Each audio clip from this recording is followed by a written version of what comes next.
Hello, everybody. Welcome to another Comic Source Comic Boom collaboration. This is your DC Spotlight for the week of June 11th, 2024. And unfortunately, we have to kick the stream off with some very sad news. If you're watching this on YouTube, if you're a person that follows comics on YouTube, you've probably heard of Comicstorian Benny Potter, who started the channel way back when, 2014, I think. 2013 maybe, and doing dramatic readings of comics and really introduced a whole generation of comic readers to the medium. There are many people that owe their comic reading to Comicstorian and to Benny, but unfortunately Benny passed away a couple of days ago in a tragic accident. Hopefully the channel is going to keep going. I know his wife posted on the Comicstorian Twitter account about working with the team that Benny put together to keep it going, and hopefully it will continue. But it's a devastating loss to the comic book community. I cannot overstate enough how infectious Benny's love for comics was. He was larger than life. Many discussions I had with him about comics, hanging out at cons, doing things that, other than talking comics as well. Drinking and playing games and whatever. And, he and I talked about collaborating, and, I'm heartbroken for his loss, for the loss of his family, for the loss of the Comicstorian family, for his team. And I just I'm still processing it. I just found out today, and, comics lost a real champion. I'm just at a loss for words, honestly. I can't believe it that he's gone. I just saw him a couple months ago at WonderCon. We hung out for the entirety of the con, just had a blast. Was looking forward to seeing him at San Diego and hanging out again. Because it wasn't just comics, Benny was just a fun guy to be around. Again, condolences to his family. I know his loss is going to be felt by a lot of people. I mean, he has like nearly 3 million followers or subscribers on YouTube. Yeah. So it's an incredible legacy that he's leaving behind. And like I said, hopefully the channel will continue. So Benny, wherever you are, rest in peace, my brother. You will. I know I'll never forget you, and I'll think of you often. I mean, he gave me so much advice when I was working on my channel at the beginning of this year, starting to put more stuff up on YouTube. And, I work on my channel every day. And as long as I continue to work on my channel every day, there's not a day that's going to go by that I don't think about Benny. That I'm not grateful to have known him, grateful to have called him a friend, and grateful for all the advice he gave me. And I'm just really, really going to miss him. It's just horrible. It's just a horrible tragedy. So, yeah. I don't know if you have anything to add, Ruck. I know you met him once, right? I don't know if you really. I have, and I do have some things to add. I met him at New York Comic Con in 2019, and I could talk for much longer on this, but I'll keep it as short as I possibly can. I will say this, that growing up, comic books for me in Southern Alberta was a solitary experience. And I've said this before. I never had any friends that collected comics. I did, and I loved them. And the irony, but the silver lining is that here I am, I'm 55 years old now. When I think I was like 42, pardon me, I was 48 or 46, however old I was, when I started to discover comic book YouTube and Comicstorian, along with Comic Pop and Sal and all those guys. But Comicstorian in particular has a bombastic, infectious personality. He would tell a comic book story, and he of course his was he was the voice of all the characters, of the narrator, everything. And he was passionate, and he was one of many reasons why I no longer felt alone anymore. That this was a guy that shared my passion, and this was before Avengers Endgame. This was before the MZ, and it was just, it was well, it was actually right in the heart of when the comics began. Comic book movies really came out, but Comicstorian sort of embodied that passion, and of course I associate my celebrities are all comic book based. I would rather meet a comic book writer and comic book YouTube celebrity than I would a movie star. That's just how it is. And when I met him, and when I saw him, I walked by him in comic pop Sal at New York Comic Con. I mean, I right away I stopped and said, "Guys, can I get a selfie?" And they were like super friendly. And Comicstorian was great. I even ran into him just on the street outside New York Comic Con, or New York Comic Con, and he was just, like I say, he's as just as friendly and bombastic and as fun in personality. Meeting him just for that one time, and so yeah, this is definitely a loss. There's so many people that loved him, and I'm sorry for your loss. I mean, you know him, and I know that you've talked before about expert advice that you've been given, and that it came from Comicstorian. You know, you can take that to the bank. But yeah, it's definitely a loss for the community, a big loss, and it's so unfortunate.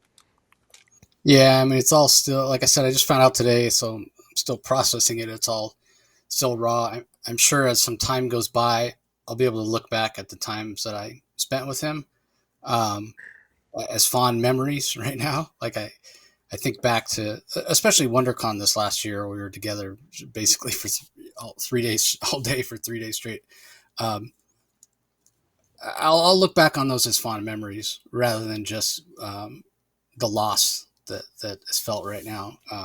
And I'm sure that's the case for a lot of his friends and family who knew him even, better than I did. But yeah, it's just too bad. I think about all the content, all the potential comic readers he still could have reached. So again, I hope the channel continues. But it's not it's not disrespectful or whatever to say that Benny's irreplaceable. Like, you'll never find somebody to take over that channel to narrate and whatever that is Benny. We're all our own unique individuals, and he brought like a passion and a love, Very much and so. over the top personality to the channel that it can't be replaced. Maybe somebody will come in and it'll still be successful, and hopefully that's the case. But they're going to do it in their own way, and more power to them. I'm glad that they'll do it in their own way. But again, just sad for the loss for the community and for his family. So yeah. Anyway, apologies everybody. I'm trying to get through this. But yeah, obviously it's going to be a little bit tough. So if I seem a little down, a little less excited, you'll know why. And I debated even whether I wanted to do this today, and I thought, well, I'm not going to want to do it anymore tomorrow. And Benny would want me to he'd want the show to go on. So that's what we're going to do. So usually we give our week overall. I thought it was an okay week. Yeah, looking at the titles, nothing was out and out horrible. I don't know if anything blew me away. But I'm very curious to know what your book of the week is. I'm sort of looking at them now going, I wonder what my book of the week is. And I think I might already know, but we'll see if that changes what we're talking about. Yeah. Yeah. How was the week for you? I thought there was 4 comics this week that I enjoyed, but the pick of the week for me was still nonetheless easy. It was a very easy pick of the week. Despite me really enjoying 4 of the issues, one just blew the rest out of the water. And I'll be curious to know what your thoughts are too on your pick of the week. But it was an easy pick of the best pick of the week for me. But overall, I didn't mind this week in comics. Yeah, I thought it was an easy pick too. That's why I'm wondering if it'll change at all while we go through and talk about them. But we'll kick it off with Sinister Sons. This is issue number 5. It's a penultimate issue, written by Peter J. Tomasi. Vasco Gregev is the artist. Tamara Bonvillain on colors. Rob Lee on letters. I have enjoyed this series. I really have. Let me start off by saying that the art by Vasco Gregev is pretty damn good. It's a little bit of a different style than I'm kind of used to seeing. He's got a little bit more, or in the past when I've seen his art, it's been a little more dynamic, a little more the DC House style, a little more maybe Jim Lee influenced. Here it's a little simpler. But, hats off and all credit to Vasco, because I think he's sort of changed his style here, made things a little simpler, because the style he's using here the aesthetic he's using is closer to what David LaFuente's style is. So in the trade, I think it wouldn't be as jarring when you have Vasco rather than David, because, like I said, Vasco's has sort of changed his style a little bit to look more like David's. So I don't think there's any going to be any kind of incongruity with the art. So hats off to Vasco Grega for kind of realizing that and saying, hey, let me kind of keep to what David is doing and keep to that kind of style. It's a little cleaner style. It's a little more innocent, maybe a little more aimed at younger readers, as it were, because I can certainly see younger readers gravitating to this title, much like younger readers gravitated to the Super Sons title that starred John Kent and Damian Wayne that Peter J. Tomasi did. So if you're expecting that sort of story, though, this is not that. It is so totally different. Although we are starting to see a little bit more camaraderie, and a little bit of that almost friendly competitiveness that you had in the Super Sons in Sinister Sons. They started off antagonistic against each other, Sin Sun and what's his name? Lor Zod. Yeah, I keep wanting to say Laszlo. It's not Laszlo. Lor Zod. They started off as enemies, and now, maybe having to work together to get out of the whale and what have you. Wouldn't go so far to say they're friends, but they're starting to get along a little better, and you do see that competitiveness that you've sort of seen from the beginning. So that's similar to what you would see in Super Sons, a little bit of competitiveness, a little bit of bickering back and forth, but it really is its own thing. But it's no less a great story for that. So I really appreciated it. I like the characterization. We even got a little bit here with Korg or Sin-Sun when he meets Sinestro for the first time. And, the whole thing is he going to say, hey, you could be my dad, you not being my dad, that sort of thing. So there's a little emotionality to the story in this issue as well, which I appreciated. And this is the first time throughout any of the issues where I'm sort of sad that, like, it's the next to last issue. We only have one more. And I know all my questions are not going to be answered. I want to see more because I just want to see more situations with Lore and with Korg. I want to see them in more situations on other planets, doing other kinds of things, maybe perpetrating some crimes on Earth, what have you. And I want to see them in different sort of situations and locales and see how they react and see how they play off each other, their interactions and what have you. There's no way we're getting that with only one issue left. But at no point was I like, I really want this title to continue because I want to see that sort of stuff. It just hadn't happened yet. So it's so interesting because in terms of like actual action, this is probably the issue that has the least amount of action. It does move the plot forward in that they get out of the whale, they get down to Krogar. They're going to help with the rebuilding effort. They finally have met Sinestro, or at least Korg finally has, which has been a goal for him. He has a plan to get blood from Sinestro to hopefully find out if he really is Sinestro's son. So there's a lot that happened in this issue, even though there wasn't a lot of action. And so in that sense, it was a little bit of a down issue, but that's just so we can have, an action-packed final issue. Again, ups and downs of the comics I talk about all the time in terms of stories. So this was a really good issue. I really enjoyed it. And yeah, I hope that the sales, I know nothing about the sales of this book, haven't paid any attention, haven't asked.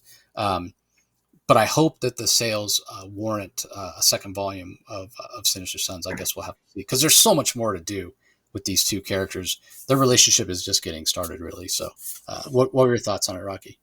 I really like the character work this issue. In terms of moving the plot forward per se, not a lot happens, but I think a lot happens in terms of character-wise. I didn't realize, the more I reflected on this issue, the more I realized that I needed an issue like this, even though not a lot of substance happens. But there's actually character work here, and I think character-wise, I feel that this has been an evolution forward between the relationship between Sin-Sun and Lor Zod. And in particular, and you said it, they're slowly developing mutual respect for each other, and I think nowhere does that come out more significantly than when this comic book opens up with Simpson, Korg, imagining an idyllic life with who he thinks is his father, Sinestro.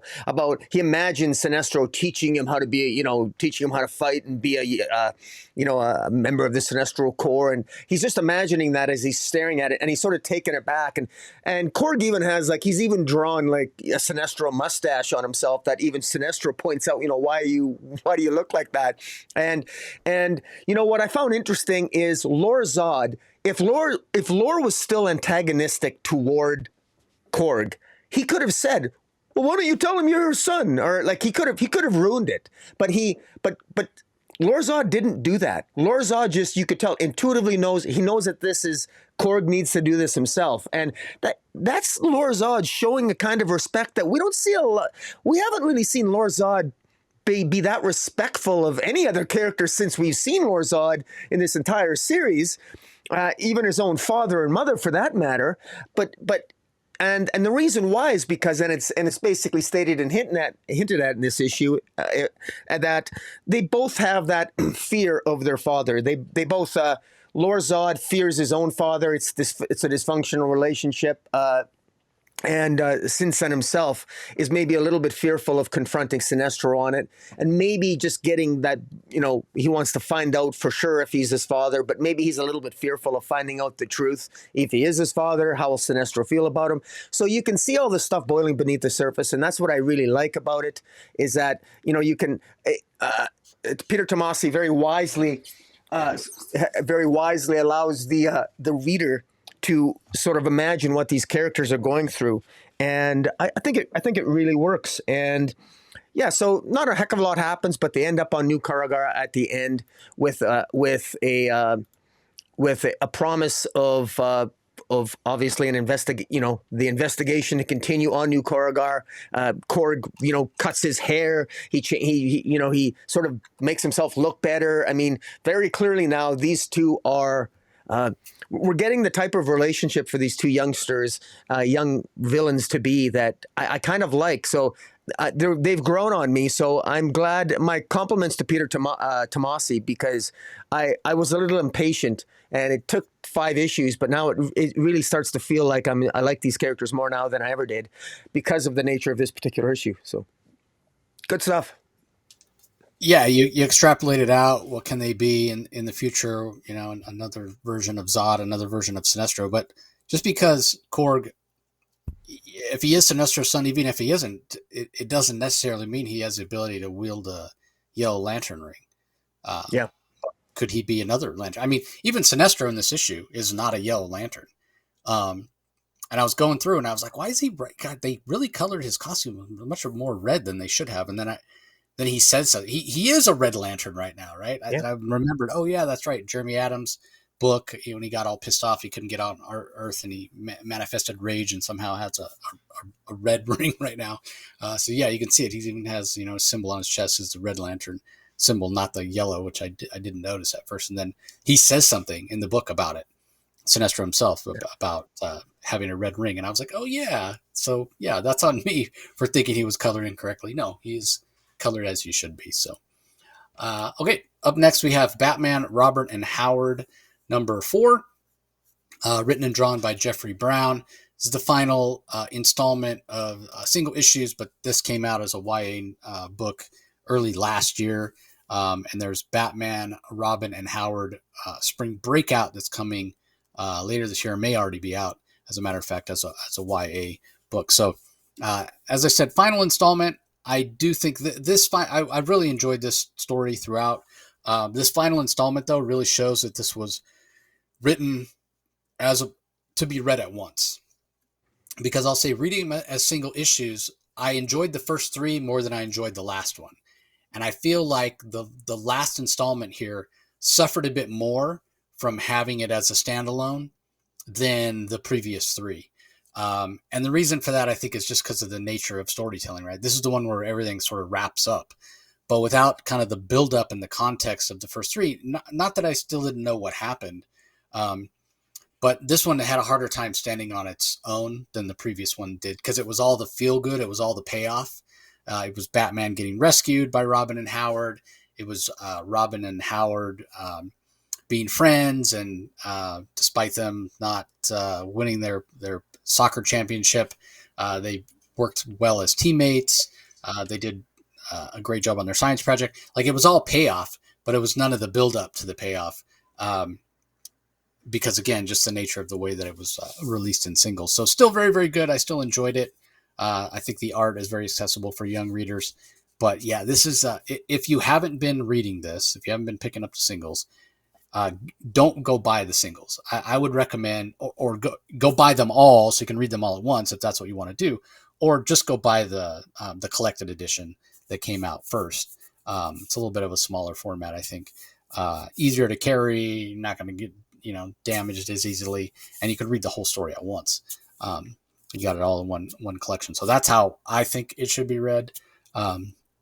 But again, that's nothing against anything Jeffrey Brown did or whatever. It's just the nature of releasing it. And don't get me wrong, I am glad DC it did release this as singles, because it got it onto the shelves of comic shops, and hopefully that allowed it to find more readers, because definitely worth reading, definitely something accessible for young readers, and we definitely need more young people reading comics, so it's a good thing. What were your thoughts on it, Rocky? Yeah, it was good. It wraps up the story, and it's worth a read. I mean, I feel it's definitely for younger readers, but that's exactly what it's written for, and it's good. It's good. I don't even want to compare it to Primer, because Primer feels like for a slightly older audience. This even feels like even more of a younger audience. But they gave Primer 4 issues, and it started off as a graphic novel, as one full story. And this one, I guess, never started off. Did this ever start off as one full story to begin with? I don't think it did. This one started off as just a series. But in any event, it's interesting. I mean, these things have been selling. Anecdotally, I hear these things have been selling reasonably well. These types of comics for younger readers, at least when they're in graphic on more of a young adult form, a graphic novelization. So it'd be interesting to see if we're going to see Howard again in the mainstream DC universe, because I certainly hope to see Primer. So you never know. But so this is one of those things where, as a speculator, I think to myself, you know what? I mean, I got the first issue of this just because.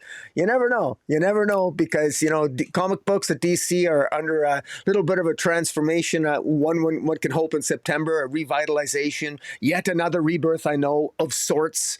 And so it's going to be interesting to see if, not only is this a fun read, but maybe it'll actually have some ramifications in the mainstream DC universe at some point in the future. You never know. I mean, that's how Harley Quinn started out. But anyways. Yeah, exactly. Good point.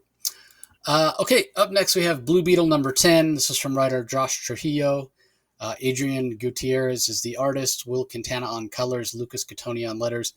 We know this one's winding down as well. I want to say there's 2 more issues, because this is issue 10, and I think this series is running to 12. But we did get the return of Ted Kord in this issue, which was pretty exciting. So what were your thoughts on this one, Rocky? Well, this issue, everything comes to a head. I actually really enjoyed this issue.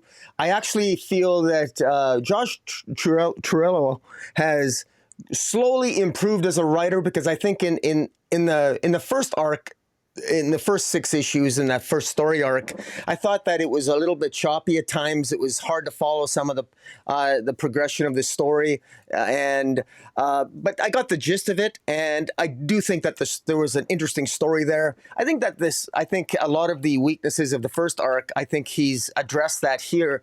I found this to be actually probably my favorite issue of the first of the series so far. I really like how this ended. I thought that there was a clarity here that was really good. Blue Beetle, Ted Kord returns. Of course, he was almost killed. He was mortally wounded, but managed to survive from by the Red Scarab, and Victoria Kord Victoria Court in the last few issues managed to get a hold of Noel Dar, which was I guess what was it, the green beetle, uh, and she basically, unfortunately, she sort of ruined it. She sort of poisoned it. And in a previous in one of the in the previous story arc, one of the things that Jamie Reyes has come to terms with is the use of lethal force.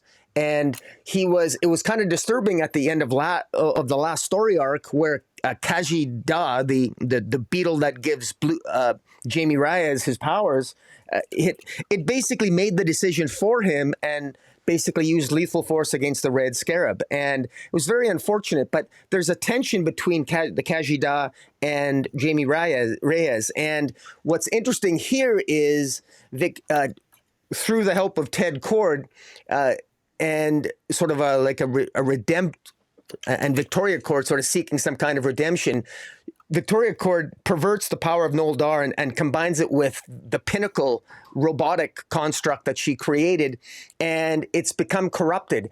And it just goes to show that, you know, the Horizon created all these beetles, all these sort of like these beetles, that all these different multiple color beetles, and Jamie is willing to risk his life, of course, to obviously save the Horizon, but also to risk his life to save the integrity of Noel Dar, which is like that green beetle. And that's quite something, so much so that that the AI portion of the Kaji Da aspect of the Blue Beetle sees that and respects Jamie for that. Jamie is willing to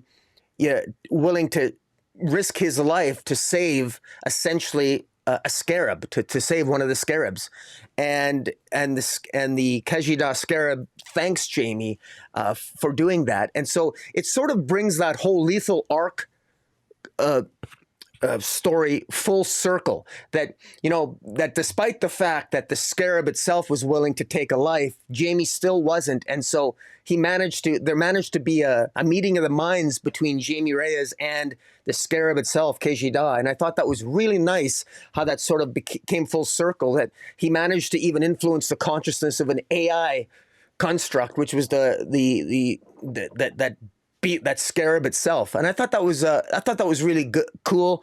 And I like how Victoria Cord and Ted Cord, there's still tension in their relationship, but I like how it was handled here. And Pinnacle was defeated, but there was still, and we learn that these scarabs are capable of being infected, and this adds more drama to the mythology that the Horizon, that even Dynasties, who gets involved to protect the Horizon from the attack of Pinnacle, which is corrupted, which has been fused with the Naldar scarab. All these things are leading to various tensions, but ultimately it's resolved because of the morality of Jamie Reyes and the choice not to kill. And so underscoring all of this, and this has been a theme from the very beginning, from going back to issue 1 with Jamie Reyes and his conversations with Starfire about the use of lethal force, about his role, about him feeling inadequate or insecure in his role as Blue Beetle. This has come full circle, and here we are at issue 10, and I really like the character arc that Jamie Reyes has found himself on, and what Josh Trujillo has managed to do with it. I think he's done a good job. It's been hills and valleys along the way structurally in terms of pacing, but I really like this issue. I think it's the best so far, and it's one of the reasons why this week has been better than average for me. So what do you think? Yeah, I really enjoyed it too. It's been the series has been a little bit up and down for me, but mostly because of the art, where, you know, I've talked about Gutierrez seeming to use the whole ink splatter thing more and more. It does show up in this issue several times, but here's the thing, right? Like, they're battling against this pinnacle robot that Victoria helped build using Kaji Da, or using Naji Da, and so they're fighting it. So it makes sense that there's, you know, stuff flying off of the pinnacle robot and whatever. So it actually works. The ink splitter actually works here. So it didn't distract me from the art.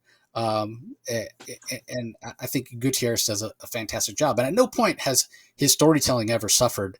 It's just that ink splatter aesthetic that I don't really care for.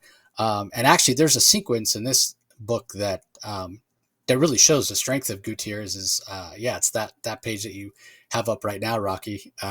If you guys are watching us on YouTube, you'll see what an amazing sequence it is. If you're not watching us on YouTube, I'll kind of describe.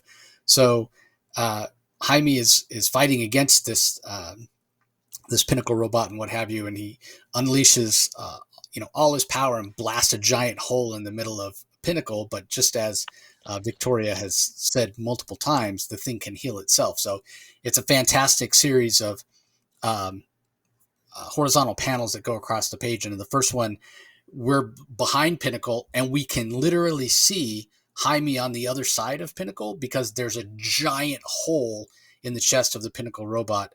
And as the panels progress, as you go down the page, the hole gets smaller and smaller and smaller until Pinnacle has repaired itself completely and continues to fight.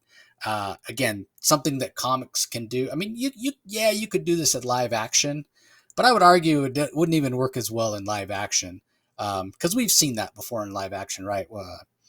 Things like Wolverine healing factor and those kind of things, and it just doesn't look as cool as it does with this series of static images because you can easily go back and look. Oh man, look at that first panel up there where it's a giant hole and it gets smaller and smaller and smaller. It's just fantastic. So great storytelling. I love Josh Trujillo's characterization of Ted Cord. It is an action-packed and fast-paced issue, so we don't have a lot of characterization, but maybe I should say we don't have a lot of time or space for characterization, but that shows what a fantastic job that Josh does, because in that little amount of space that he has with Ted, we really get a sense of who Ted is. And I appreciate that it's much more of the Ted Cord from like the old school Len Wein 1985-86 Blue Beetle series that was drawn by Paris Cullins, as opposed to a little more of the comedic Blue Beetle that we got in Justice League International and Booster Gold, and Blue Beetle, Blue and Gold, what have you. And that's fine when we get him played for comedic effect. That's fine. I appreciate that version of Blue Beetle as well. But when I get the more serious type, I really appreciate that as well. And that's more of the Ted Cord that I really appreciate. And it's the one that, found out about Maxwell Lord and, was killed by Maxwell Lord and what have you. So it's a little more of that rather than the comedic Ted Cord. So I did look it up when you were talking, Rocky. Actually, there's only one more issue. It's only 11 issues. Interesting. Yeah. So, or maybe they just haven't solicited the last one and there's one more coming. So I guess we'll see. One of the things that I did that was brought to mind when it just took me down a rabbit hole. I was reading this. Ted Cord's here. He's showing up. I'm like, man, I really like Ted Cord as a character, what have you. And I remember he shows up like right at the end of the Blue Beetle movie.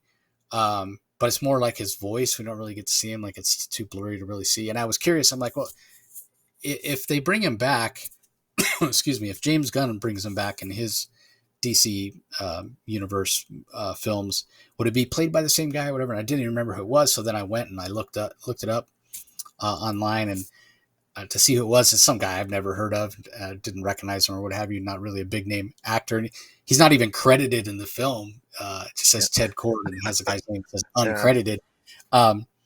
But it did remind me of that film. And I think that film underperformed. I think it deserved to do better than it did because it really was a fantastic movie. I enjoyed it way more than I thought I would. I got to be honest. Part of the only reason that I went and saw it in theaters is because I wanted to get and I may have talked about this at the time. I wanted to get the popcorn holder that was in the shape of the bug. And I drove, there's like one, it was only available at Cinemark. And there's like one Cinemark here in the Phoenix area. And it's like 50 minutes from my house. And I drove all the way out there to see it, only to find out, and this was opening weekend. It was Sunday night opening weekend, only to find out that they had gotten those popcorn bugs in like a month before the movie, and they sold out of them like in 2 weeks. So before the movie even came out, they already sold out of them. I was so disappointed. I was like, man, I drove all the way out here Yeah. But anyway, I watched the movie. I enjoyed it more than I thought I would. And I bring all that up to say this, right? Like the thing that was fantastic about the film was the family feel. It wasn't just Jaime Reyes. It was his entire family. I think George Lopez was great. The woman that played his grandmother was great. It was just fantastic. Josh Trujillo, while staying true to the comic book characters and the comic book history of Blue Beetle, has managed to introduce that family feel. No more so than in this issue when you not only have Ted Kord and Victoria Kord. Again, you talked about her trying to redeem herself, but you have them joining Jaime trying to fight Pinnacle. You have the aliens that are there on Earth that are trying to save their new adopted hometown of Palmera City, and it all comes to a head when Jaime recovers from being blasted by Pinnacle with a gravity weapon or whatever, and he's like sinking in the ocean, and he comes back up and he's fighting and he says, "I'm the protector of Palmera City. I'm the hero, whatever." And it had such a feel that they're all pulling in the same direction. They're all fighting for Palmera City. They're all fighting for each other. They're all trying to stop the mistake that Victoria made, obviously. That felt very much like the film, where they're all pulling together, they're all a family, they're all fighting for the same side. So I really appreciated that, and hope we get more Blue Beetle on the big screen at some point, even if it's in like a Justice League or cameo in another movie. All right, up next we have Red Hood the Hill, Part 5, Grand Opening. I think this is the penultimate issue of this. Written by Shawn Martinbrough. Tony Atkins handles the pencils.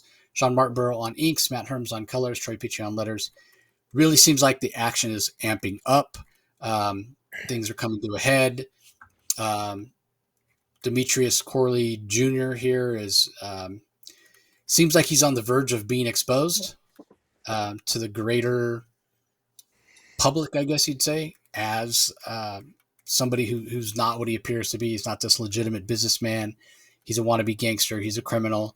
And it seems like he's starting to sort of maybe believe a little bit of his own press, if you will, and is maybe on the verge of making a mistake in terms of being reckless and what have you. So we'll see how that all plays out. Never more so than in this issue is it clear that this isn't a Red Hood comic or a Batman comic. It really is about these characters in the Hill. It's about Demetrius. It's about the Watch. I mean, it says Red Hood the Hill. Batman shows up more in this issue, a lot more in this issue than Red Hood. Is Red Hood? I mean, he shows up in a few panels. Yeah, he's almost an afterthought. Bruce Wayne makes more of an appearance than Jason Todd in this issue. Yeah. And in fact, if you take out the panels that Jason Todd is in, where he's not in costume, and if you just count the panels where Red Hood is in costume, barely fills a page. There's like 8 panels, maybe 8 panels where we get Red Hood. Maybe less than that, maybe 6 panels where we actually get Red Hood, as Red Hood, Jason Todd as Red Hood. He's in 4 or 5 panels as Jason Todd while he's having a conversation with somebody. But yeah, this is not a Red Hood story at all. Not at all. That's not to say it's not a good story.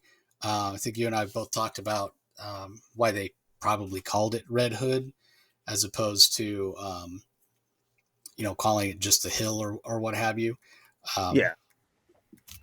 But just, again, it's a crime story. It's a family story. We were just talking about families.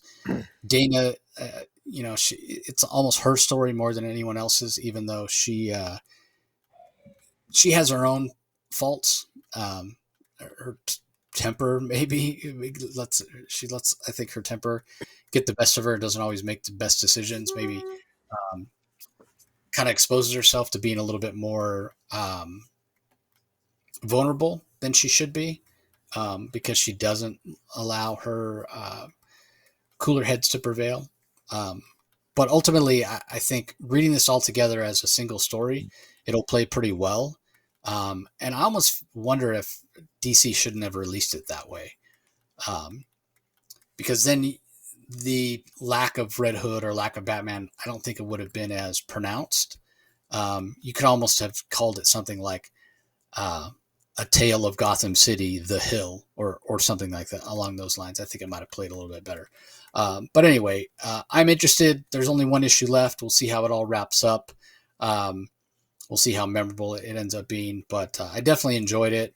But again, you have to set aside any expectations that you're going to see Red Hood or Batman here. I mean, again, like he's like 5 or 6 panels. Jason Todd shows up in 5 or 6 panels of this issue. So anyway, what were your thoughts on this overall? Well, there's no question that if for diehard Jason Todd fans, I can understand that they might be upset that this title is a little bit misleading, because Jason Todd is very much, he is a character in it, but he's really, it could be any character.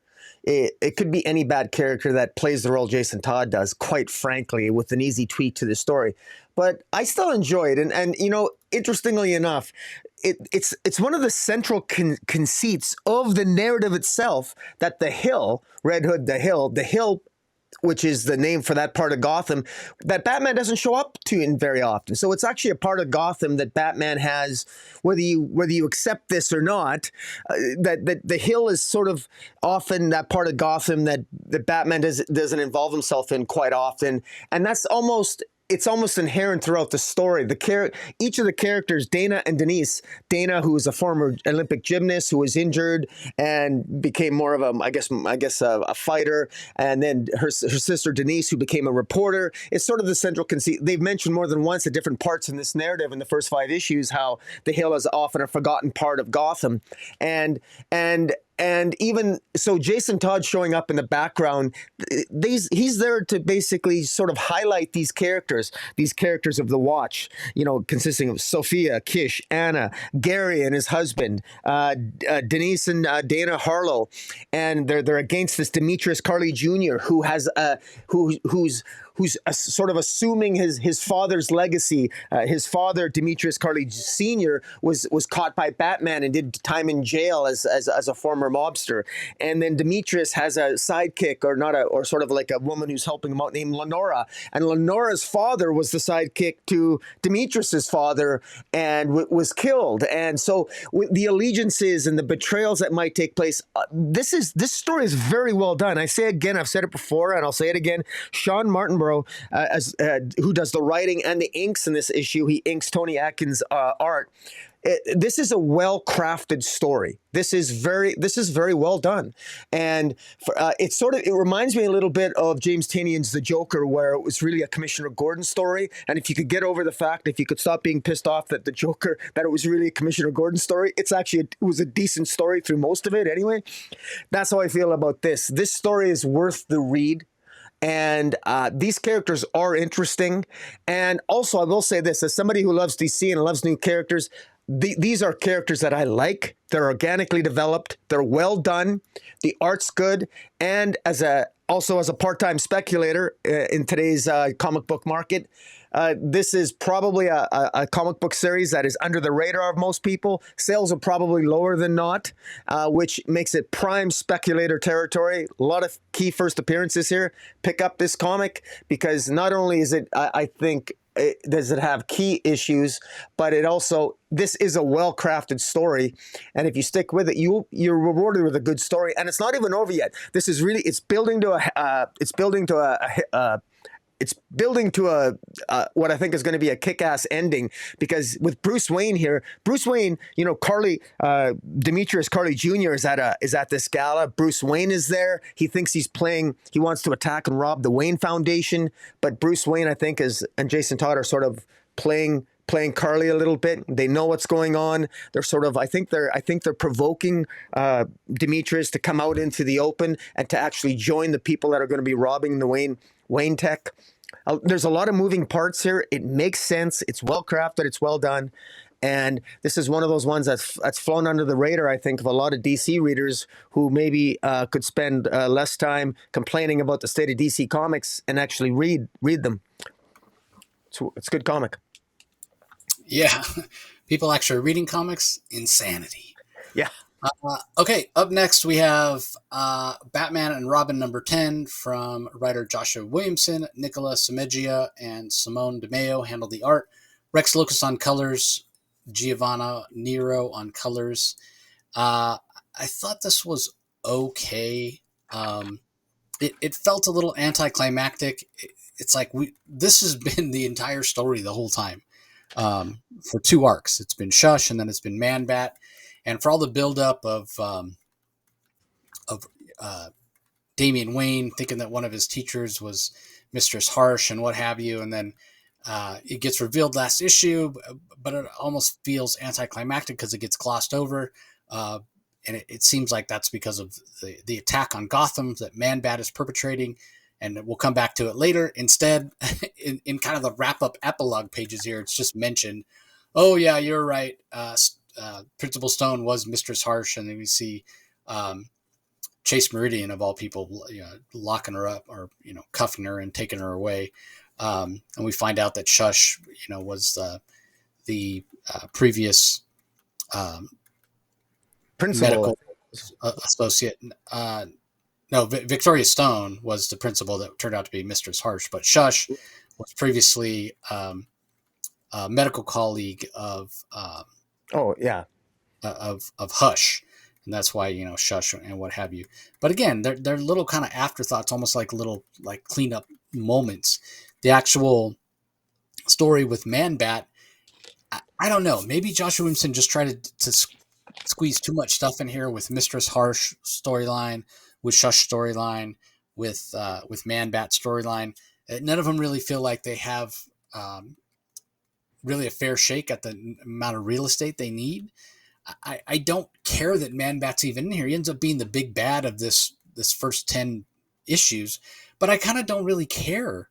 We're basically shown and told that he's a different version of Man Bat than he's been before, which is a little problematic. He was a member of Justice League Dark at one point. He was, a hero, and now he's a villain like we've never seen before, and it's kind of explained away that. So now Kirk Landstrom has different versions of Man Bat inside him. It's messy, but ultimately it's like I don't care because I wasn't shown to care. But to kind of flip that around and give credit where credit's due, the best part about the series, and it's been pretty consistent throughout all 10 issues, is the characterization that we get for Damian and for Bruce in terms of their relationship, in terms of their father-son relationship. And so, the title is called Batman and Robin, and I'll give credit to Joshua Williamson for focusing on Batman and Robin in terms of the relationship for father and son. And so if some of the other storylines feel a little bit incomplete or don't feel like they had as much real estate as they could have, well, they probably could have had more time, more space on the page if you take out some of that characterization, some of the interaction between Bruce and Damian. But I don't want that. I want the characterization. I want the relationship with Bruce and Damian because that's where this shines. So I'm sort of okay with the other parts of the actual story with their, adventures of Batman and Robin as I don't want to say they'll take a backseat, but if they feel lesser in terms of quality and lesser in terms of importance than the actual characterization. And I almost would want them to fade further back into the background and really focus on the relationship between Damian and Bruce, because that's kind of what I'm most enjoying here. And it feels like what's most fleshed out. So it's kind of weird. It's kind of a backwards in terms of what you typically get from a Batman comic, but I'm okay with that. And it seems like we're going to get a new story going forward where they're going to be taking on Bane. So Dinosaur Island is hinted at. If they're over on Dinosaur Island, if they're fighting Bane, we have less distractions, less concurrent plot lines going on, and less characters.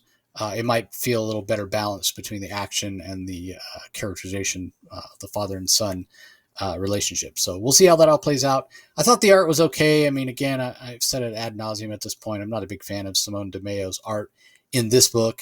Just don't feel like it works, which is interesting because we only find them when they're dead from Al Ewing, and Boom is a fantastic science fiction story with Simone DeMeo's art, where his art style in that book is perfect. I don't want it drawn by anybody else. So just goes to show not every artist is suited for every type of story.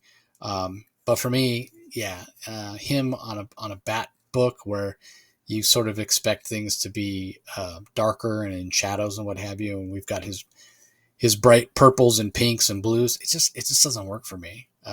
It just yeah, I just don't care for his style in this book. But anyway, what do you think about this issue, Rocky?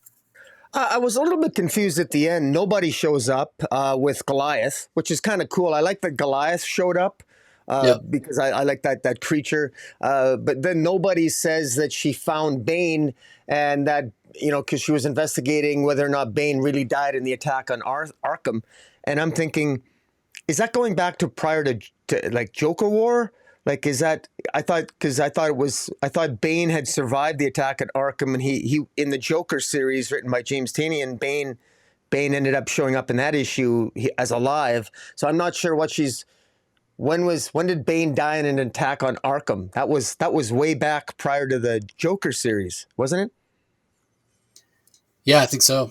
Yeah, so because to me there's a continuity glitch here, because obviously when she says she found Bane, well, I mean, Bane's alive. I don't know why he'd be on Dinosaur Island, or maybe people listening can clue me in in the comments. But I thought I don't think Bane was dead. He hasn't been dead.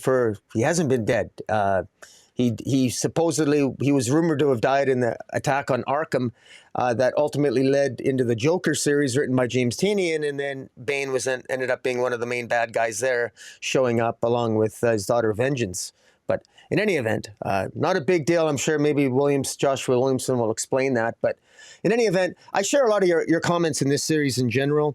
I love the characterization. I love the relationship building between Bruce and Damian, but it has come at the expense of a plot that has been simply very poorly handled. I don't, the use of Man-Bat here, and with the end result being Man-Bat no longer having a split personality, but now he has multiple personalities. I think it's just lazy writing. I think the use of Shush was nothing but a cash grab. What a waste of a character.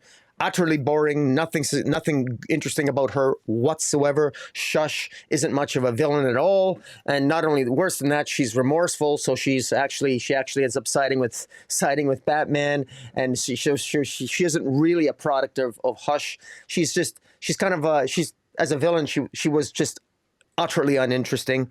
And then we get, Flatline showing up Flatline shows up to stop her sister. Why? We learn nothing about her sister. We don't even know the power set of her sister. Does her sister have the same powers as her? We don't know.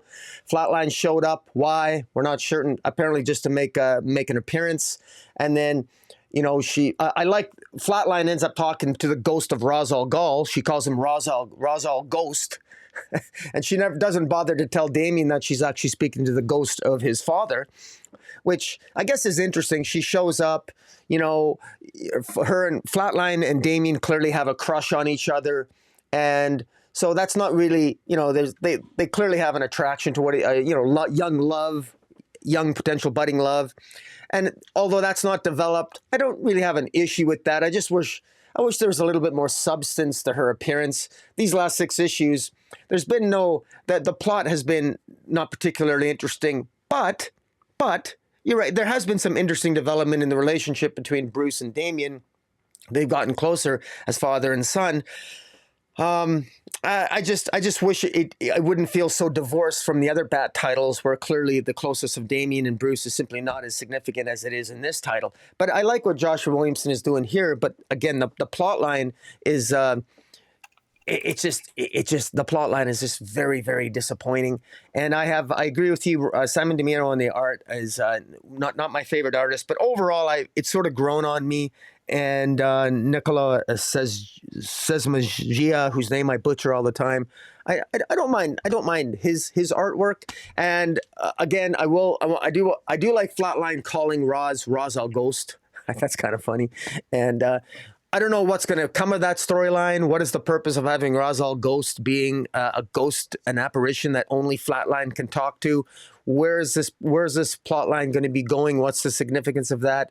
Is it going to be relevant in absolute power? Maybe it isn't. I don't know. But overall, I was very meh with this Batman and Robin, because the characterization aside, which I think is good, of Batman and Damian, it would mean more if the plot had a little bit more significance. And because the plot's disappointing, it's hard for me to give this title a recommend. I'm going to push back just a little bit on that, Rocky, and I'll say this, because we agree on the characterization. That's the strength of this title. Williamson has some great ideas plot wise. I would say it's the execution, like the idea of Ra's al Ghost and only Flatline can see him. That's a good idea. Shush, in theory, is a good idea. Mistress Harsh, in theory, is a good idea. But the execution on Shush, the execution on Mistress Harsh, they left a little something to be desired. We haven't gotten the conclusion. We haven't really seen the execution on Ra's al Ghost yet. So that could still, that could still bear some fruit. We also got the resolution on the idea of Man-Bat as, multiple personality.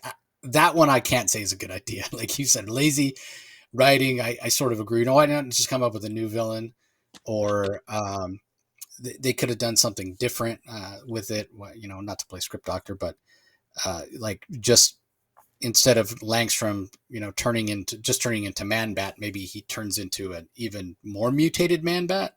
But then I guess then his intelligence level would be lower and he wouldn't be so scheming and Machiavellian or what have you. So I don't know what the answer is there, but yeah, the idea of multiple personality Man-Bat is not a good idea. But I stand by what I said. I think the other ideas are interesting, but just lacking on some execution. So hopefully with the Bane plot, it can be handled a little better. Hopefully with the Ra's al Ghost, it can be handled better. We'll have to wait and see how those all play out. Yeah. Okay, up next, Batman Gotham by Gaslight, the Kryptonian Age. I was supposed to actually have a conversation with Andy Diggle and Leandro Fernandez about this title, and it was totally on me. I had some stuff happen I had to cancel. I wasn't able to chat with them, and I'm disappointed because I really wanted to pick their brain about this title. If you're like, wait, why does Gotham or Batman Gotham by Gaslight sound familiar? If I'm not mistaken, it was the first ever Elseworlds tale. Written back in the day. And this week, as a matter of fact, there is a Gotham by Gaslight facsimile. So if you missed it the first time around, and it was just a one shot as opposed to this, which is an ongoing series. I want to say it came out in like 1989, 1990 maybe. But anyway, it's a 52 page. Back in the day, the late Brian Augustyn was the writer. Mike Mignola, early in his career, handled the pencils. It was Batman in the 1800s. He was hunting Jack the Ripper, and it was just as awesome as it sounds. So set in that same time period, maybe a little while after, maybe a year or so after, we're getting Gotham by Gaslight, the Kryptonian Age. You're like, well, Krypton, that's Superman. Well, there's some Superman stuff, Superman adjacent stuff that happens in the first couple of pages here. And then we jump forward in time and we move into Batman. So we're back in Gotham. We see Catwoman because, of course, we got to have Catwoman. I'm not at the point with Catwoman that I'm at with Amanda Waller and Joker, but I wouldn't be opposed to seeing less Selina Kyle. Like if I want Catwoman, I'll go read the Catwoman book. She doesn't need to be in every Batman book. But anyway, she's here. It's a different version of Selina Kyle, obviously, an 1880s version or what have you. And she is interesting enough. I think her characterization is handled well by Andy Diggle. And we get very little Batman. I don't even know if he says a word in this title. So for anybody who didn't read Gotham by Gaslight back in the day, you may feel a little left out in the cold in terms of getting a sense of who this Batman is as a character. But I imagine that'll come with time, perhaps.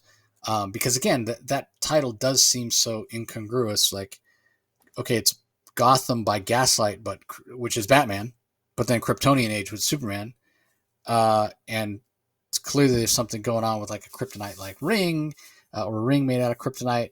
League of Assassins shows up, Talia shows up, so there's a lot going for this title, but it's really hard for me to evaluate this book on its own merits because there are so many unanswered questions. So I think I liked it.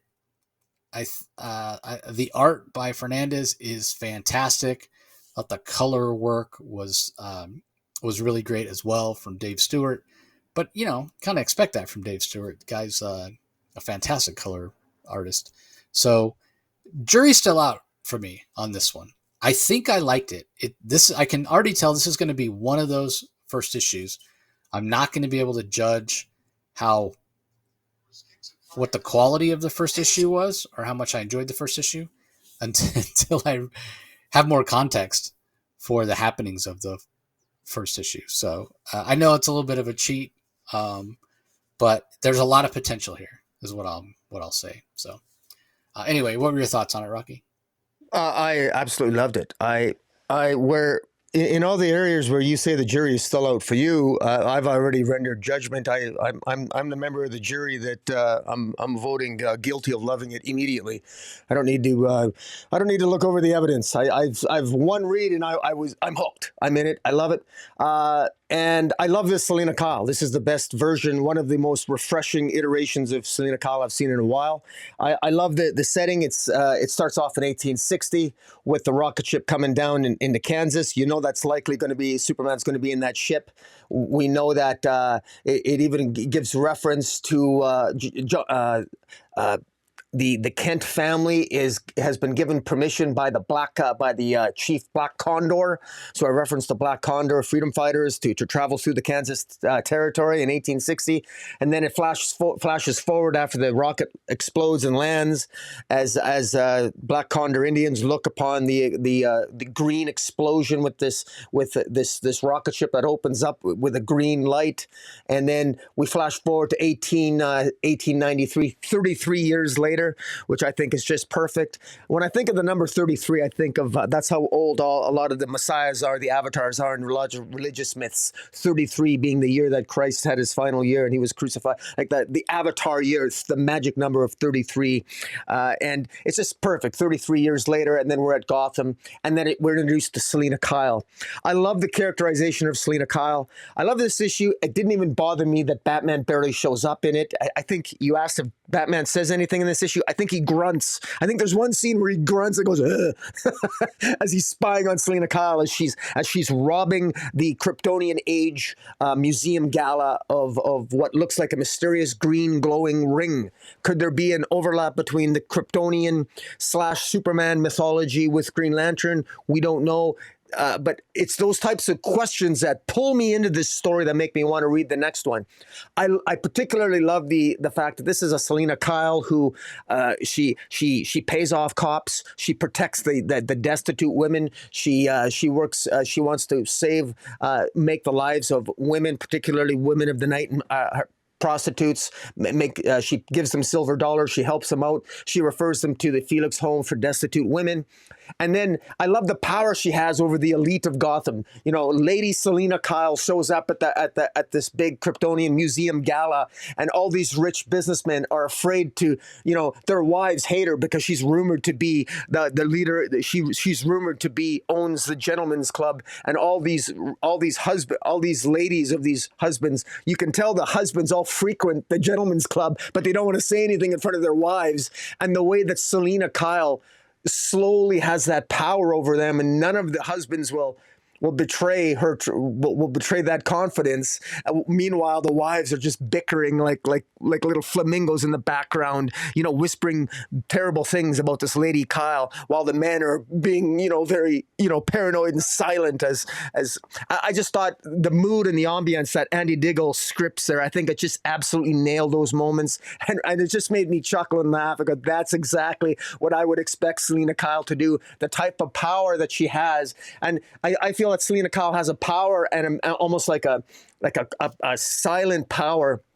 And like she's saying to all these male elites, because this is very much a chauvinist late 19th century world, it's like, this is how somebody this is the best way that somebody in Lady Kyle's position, how she can have the power. She utilizes her power set is all the prostitutes and ladies of the night, and she owns the gentleman's club and all the elite. It makes sense that she would have that influence as well. It also makes sense that that's how Bruce Wayne knows her as well. Of course, she doesn't know much. She doesn't know that Bruce Wayne is Batman, as far as we know. But Lady Kyle very clearly has some influence here, and she's keeping an eye on Batman. We're introduced to Julie Madison, who is the fiance of Bruce Wayne, as she's one of the spokesperson for the Wayne Foundation. I love the fact that Lady Kyle dresses up. Obviously, she's Catwoman, and she steals something for what looks to be like the Penguin or Riddler characters in this Gotham by Gaslight, and it's interrupted by Talia al Ghul and the League of Shadows that want to steal what Selina Kyle stole. And meanwhile, Batman shows up behind the scenes, and that's how it ends. And oh my God, this thing was, I believe it's like 30. I think total of 38 pages long or thereabouts, and I guess I stand corrected, maybe 34, 33 pages long, 32. But anyways, I thought this was excellent. Annie Diggle, the writing was great. I love the art by Leandro Fernandez, Dave Stewart color, Simon Boland letterer. I really enjoyed this. It's, as I said, when we get to the pick of the week, it's not going to be too hard to figure out what my choice is. Yeah, I was going to say, I have a pretty good idea what your pick of the week is. Yeah, I mean, you're right in terms of building a rich world very quickly.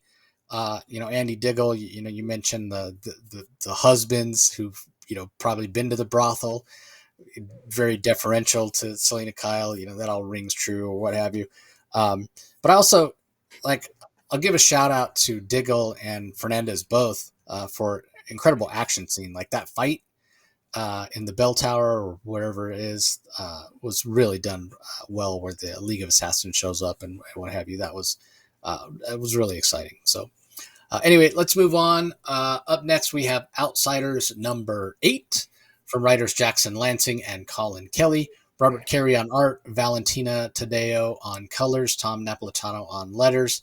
It's called Hex, so you probably have a pretty good idea of who shows up in this issue. Give us your thoughts on it, Rocky. Well, I have a huge Jonah Hex comic collection. I've got most of Jonah Hex's appearances. The only one I'm missing is his first appearance. I got a second, third, fourth appearance. So I love Jonah Hex. I'm a huge Jimmy Palmiotti fan and Justin Gray fan on his Jonah Hex run. And I will say that while I had mixed feelings that it was Brian Bendis that introduced us to Ginny Hex, I think that's one of the more interesting additions that Bendis brought. I'm not a fan of the Bendis era at DC, but the introducing us to Ginny Hex into the DC universe, I think that I've always said there's a lot of potential there for that character, and that really plays out in this issue. I will say that Ginny Hex is more interesting here than she ever was since her introduction, in my view. And I'm still not. Jackson Lansing and Colin Kelly, their script is still.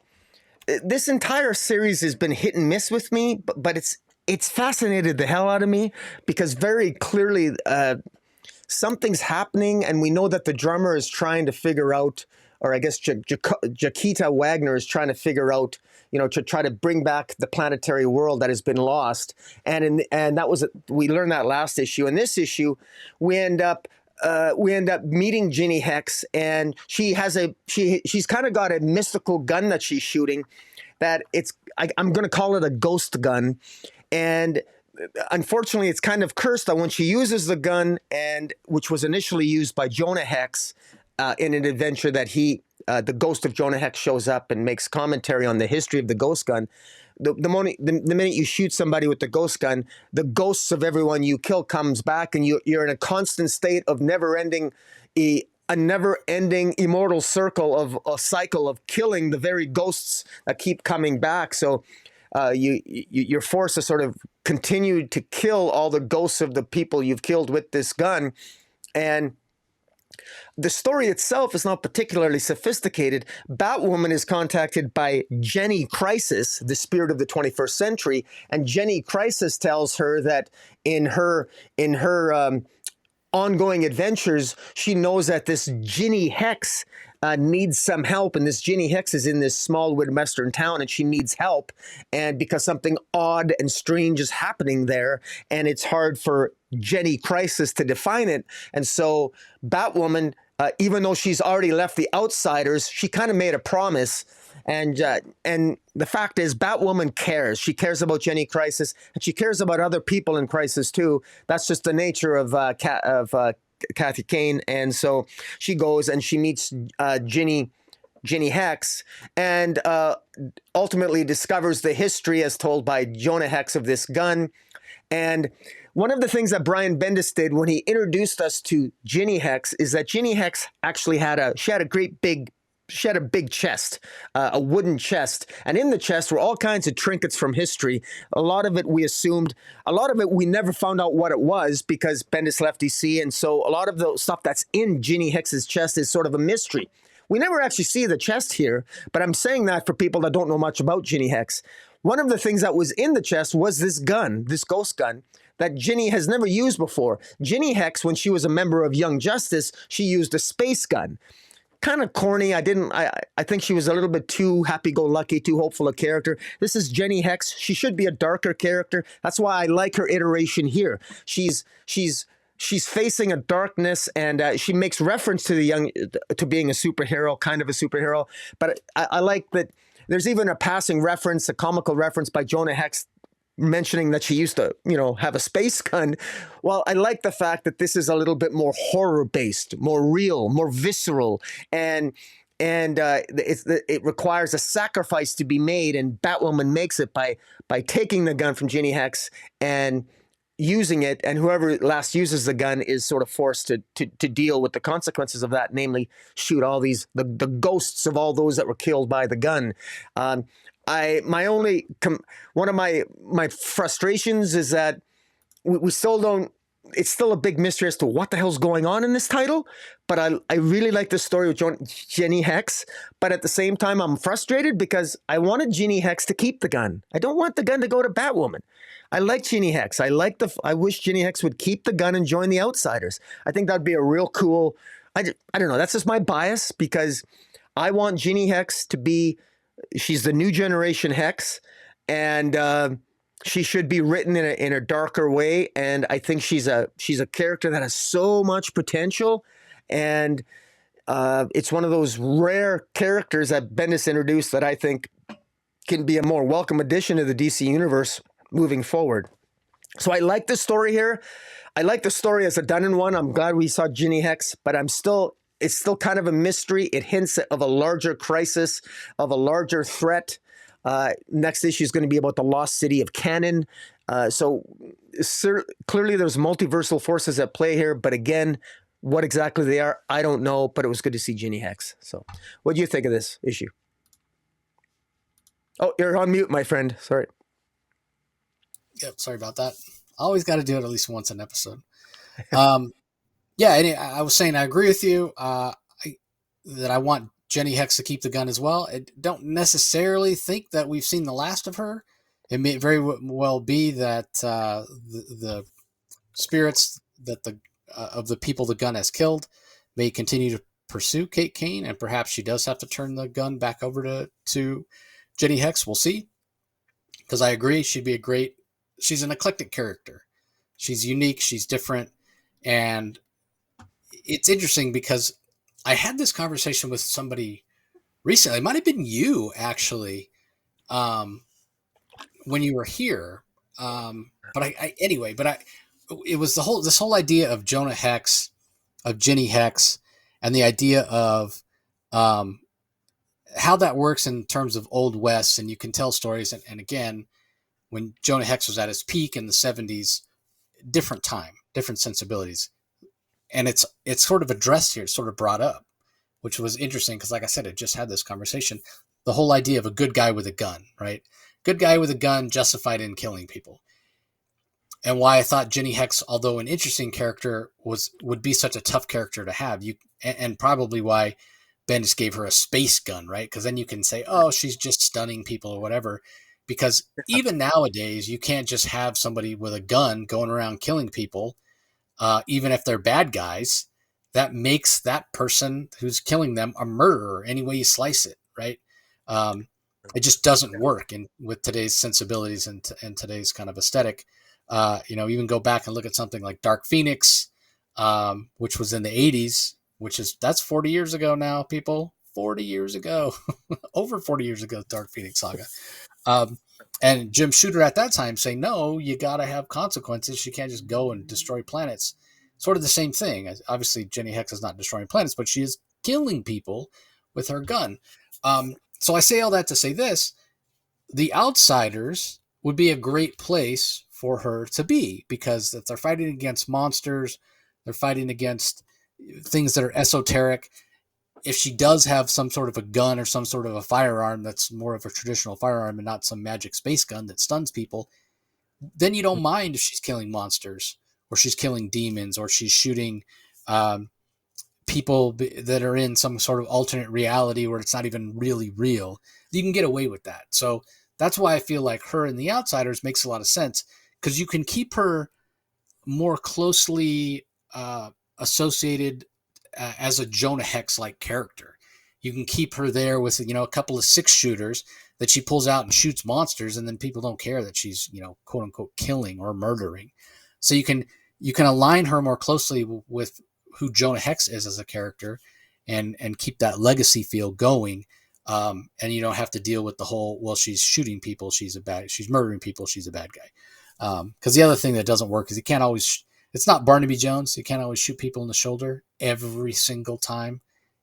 Go watch, for those that aren't familiar. So Barnaby Jones was a cop procedural show starring Buddy Ebsen back in the 70s. And that guy was a crack shot. He could pull his gun out. He'd pull his gun out and he wouldn't even aim it. He would just pull it out and boom, shoot the guy in the shoulder every time. Every time. He was like the greatest shot in the history of television. But anyway, you can't do that. It doesn't work, right? People are going to call you out on it.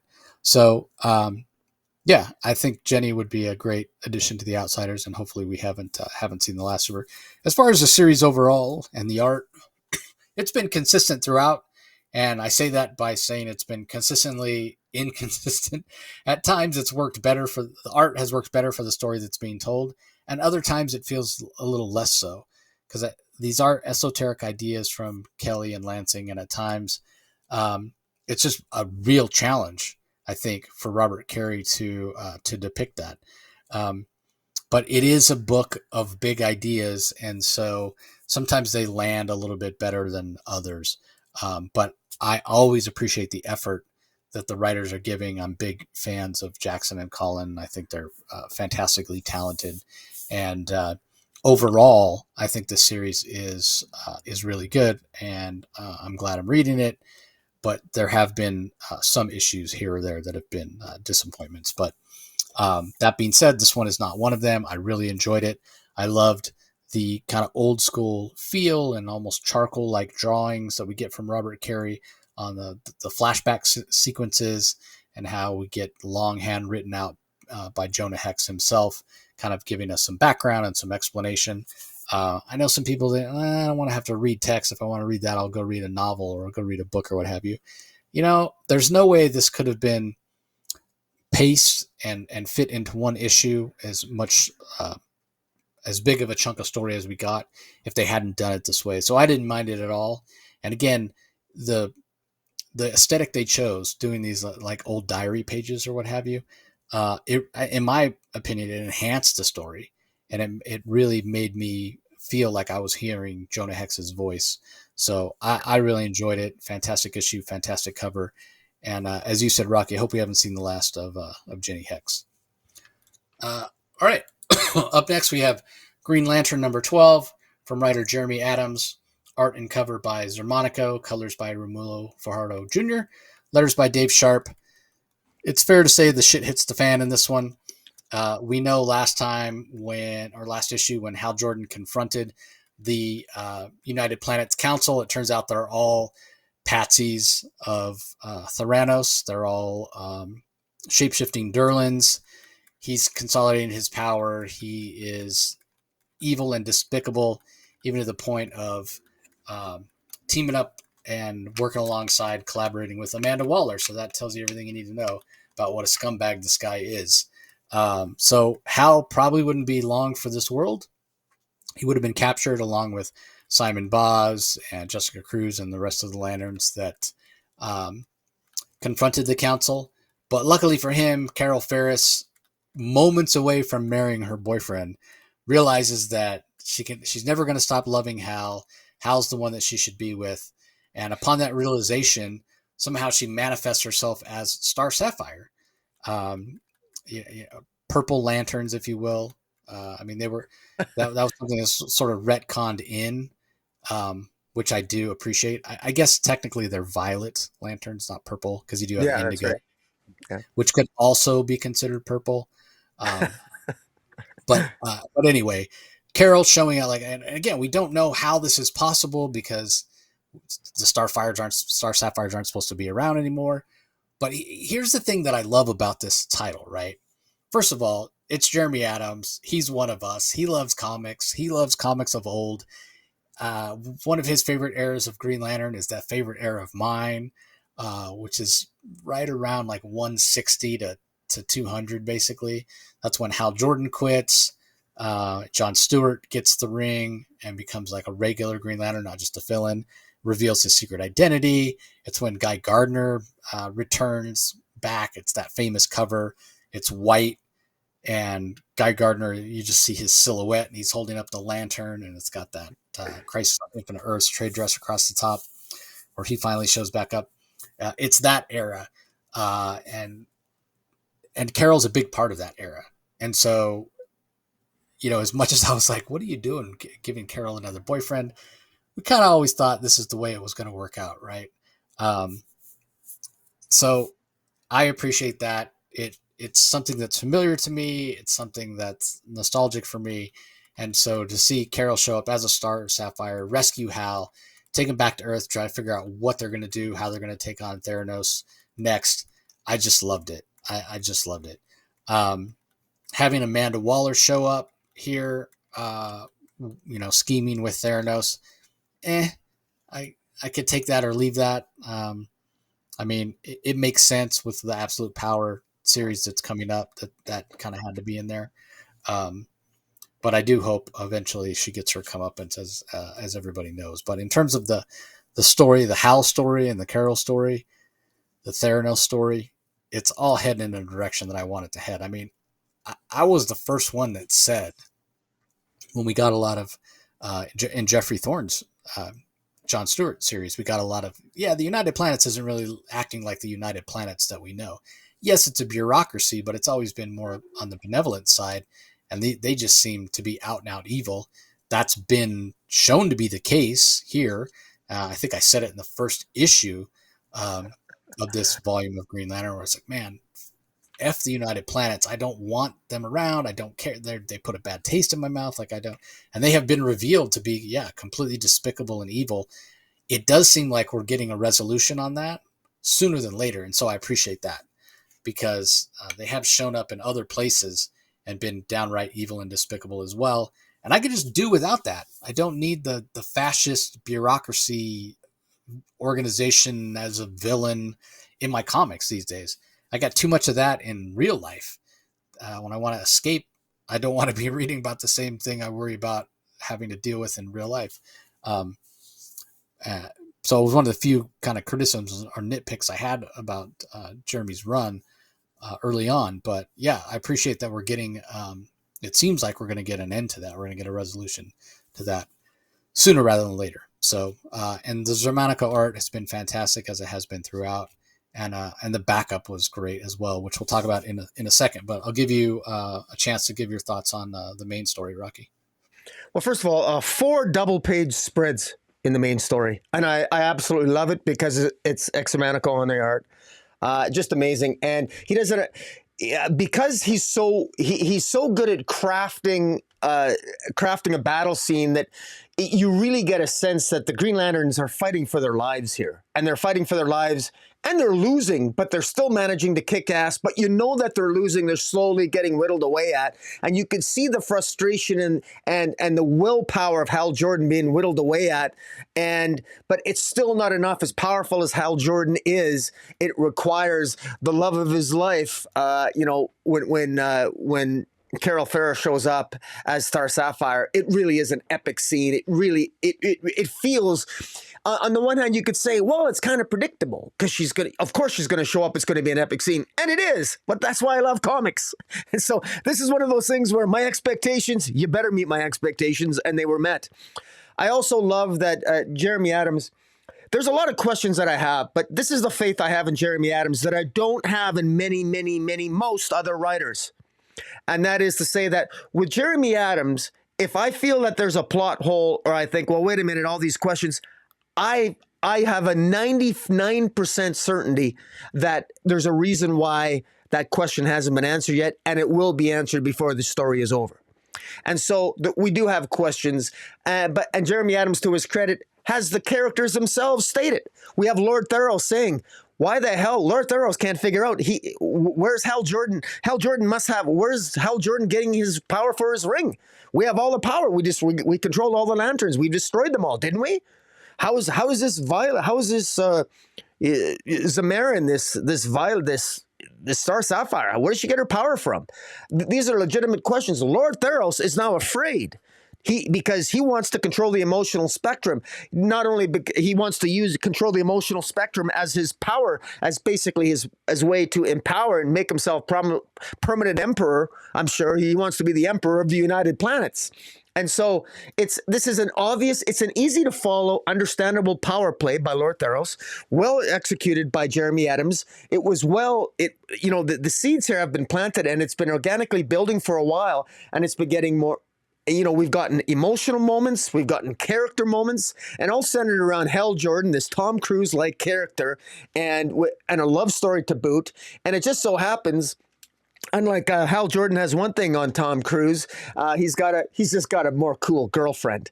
In terms of Top Gun versus Green Lantern, and Carol Ferris. I've always loved Carol Ferris. I remember growing up, I was Lois Lane and Carol Ferris, and it was only because I was a young kid with brown hair I sided more with Hal Jordan, so I would go with Carol Ferris over Lois Lane. So in any event, I love it, and I also have a wonderful vision of Carol Ferris as drawn by Darwin Cook with a beautiful smile in the New Frontier series. So I just had to throw that in there and mention that. But I just love this series, and of course, Lord Thurrow is going to have a conversation with Amanda Waller, which I think is so cool, and it's understandable. As much as I hate Waller, it shows how Amanda Waller has been playing not only the game of seeking to control the use of metahuman powers and metahumans on Earth, but she also has managed to somehow spread her galactic influence among members of the United Planets. The fact that Lord Thurrow is on a first-name basis with Amanda Waller says that Waller's been doing all kinds of things behind the scenes, which once again builds up Amanda Waller's presence leading into absolute power. So all in all, this is really good. Lord Thurrow's asking for Amanda Waller's help to take out Hal Jordan, because Hal Jordan is a wild card. And of course, with the Suicide Squad, or I guess King Shark with the Suicide Squad, I'm assuming showing up at Hal Jordan's trailer outpost there with him and Carol Ferris inside. It ends that way, and with the promise that absolute power begins right now, next issue. This is really good stuff, and this is a really good issue this week. If it wasn't for another comic we just reviewed, this would have been my pick of the week. But this is absolutely second. Yeah, fantastic. The backup, written by Jeremy Adams as well. This time with art by Kevin McGuire. Sorry, I'm just looking for the credits real quick. And I think the colors are done by Rosemary Cheatham, letters by Dave Sharp. We saw last issue that the Caesarian that Guy Gardner had captured and thought was Lobo, as well as Guy Gardner himself, were captured by Brainiac, sent into the bottled city of whatever city. I don't know if it was ever named. I think it's But Kalu, the bottle city of Kalu, I think. Wasn't it? is it? Or was it Uh, Zarnia? yeah, I think it was Zarnia. I think, Zarnia? yeah, Okay. yeah, yeah. Yeah, so yeah, he's got so many bottled cities. But yeah, the bottled city of Zarnia, and he's been sentenced to be a mailman. He's going around delivering packages, which is just absolutely hilarious. So kudos to Jeremy Adams for bringing plenty of humor. And then uh, Guy Gardner happens to be delivering a package to the guy that he thought was Lobo. And he's like, hey, I found a way for us to get out. So apparently the reason that Guy can't just use his ring and escape is because Brainiac implanted him with a little chip that senses if he's out of the bottle, it teleports him right back in. So they find a way to disable the chip and then escape from the bottle, and we'll see where it goes from here. But what's interesting is in order to get to that piece of equipment to disable the chip, Guy Gardner has to disguise himself as a Zarnian. He looks absolutely ridiculous, and it's exactly what you would expect it to look like with the Kevin Maguire art. Just fantastic. Yeah, just so much fun. This whole backup has been fantastic, and I know Jeremy's gotten a kick out of working with Kevin Maguire. Definitely bucket list item for him. So yeah, just a fun little three-part backup. Guy Gardner, Lobo, and shenanigans ensue. So Yeah. really, really enjoyed the backup, the art, the colors. It all works really, really well. So thoughts on it? Yeah. Yeah, I will have to say, as much as Guy Gardner, who himself in this issue says after he puts on the Lobo makeup, if anyone on Earth sees me like this, I'll kill you. The fact is that I think Guy Gardner he's much better looking as a Zarnian than he is as a human being. As a human being, I think he's possibly one of the most homeliest mother effers on the planet Earth. He's much better looking as a Zarnian. So if I was him, I'd stay looking like a Zarnian because I think he wears it quite well. And he's also a jerk. He's as big as a jerk as Lobo is. I think he's just more meant to be a Zarnian than a Homo sapien. But that's just me. I don't have much to add to this story. It's hilarious. Jeremy Adams did a great job. It actually is in keeping with what's going on in Superman being in the Bottle City, and he even comes across the Eye of Krona, and there's a zaniness to it, and yet what impresses me is, the storyline, the House of Brainiac storyline is a fairly sort of dark and brooding and kind of serious storyline. It deals with the death of a lot of the Zarnians, and even though it's got Lobo in it, it's kind of a dark tale. And yet somehow that you can tell a tale and have Kevin Maguire do the art and tell a funny story like this that's genuinely entertaining and actually fit into the story and actually be comical and fun at the same time, it adds a lightness and a humor to an otherwise serious toned, a larger narrative that I think works quite well. And yeah, kudos to Jeremy Adams. And I know it's got to be. I've not asked him, but I'm sure he's got to be so happy because it's one thing to be able to write a Green Lantern story, but to be able to work with Kevin Maguire and to tell a story like this with Guy Gardner, I'm sure it puts a smile on Jeremy's face. Yeah, I don't remember exactly what he told me, but I remember him mentioning that he was getting a chance to work with Kevin Maguire. He was super excited about it. So, all right, on to the last book we're going to talk about in detail. It's Suicide Squad Dream Team #4. Its final issue. Writer is Nicole Maines. Art is by Eddie Barrows and Eber Ferreira. Colors by Adriana Lucas and letters by Becca Carey. You want to talk about leading into absolute power? I almost feel like this entire Suicide Squad Dream Team series should have been labeled as like officially a prequel to Absolute Power instead of just on this final issue. The final issue on the trade dress, it basically says Countdown to Absolute Power, Suicide Squad Dream Team. I don't think that was on the previous issues, and I feel like it probably should have been. But anyway, what are your thoughts on this? I thought it was I thought it was okay. I thought it was a little bit predictable, but in a good way, because frankly, Nicole Maines has impressed me with this series. I wasn't I started off reading this series thinking that it was just going to be sort of by the numbers and a little bit derivative, but it actually, she managed to do something that I didn't think was possible, because I've been a little bit more miserable than I've let on with, in terms of leading into absolute power. Not a big fan of Amanda Waller, and I know some of the people that have watched us do our reviews have at least a couple have held us accountable, because I think we were certainly I was a negative Nelly about Amanda Waller at times, and I know you have too, just because they're. But DC has managed to sort of build up Waller as a threat, and I thought, well, okay, if you're going to build up Waller as a threat, you're going to do it through Nicole. You're going to do it by putting Nicole Maines, this relatively new writer, on it, and have her write Dreamer, and have Dreamer be this sort of like this point of view character that's going to, and it works. It works great. I've learned, I've got more respect for Dreamer now than ever before. She's a kick-ass character. I love that last issue. In issue 3, we learned her power set, which was pretty cool. The art by Eddie Burrows is just absolutely fantastic.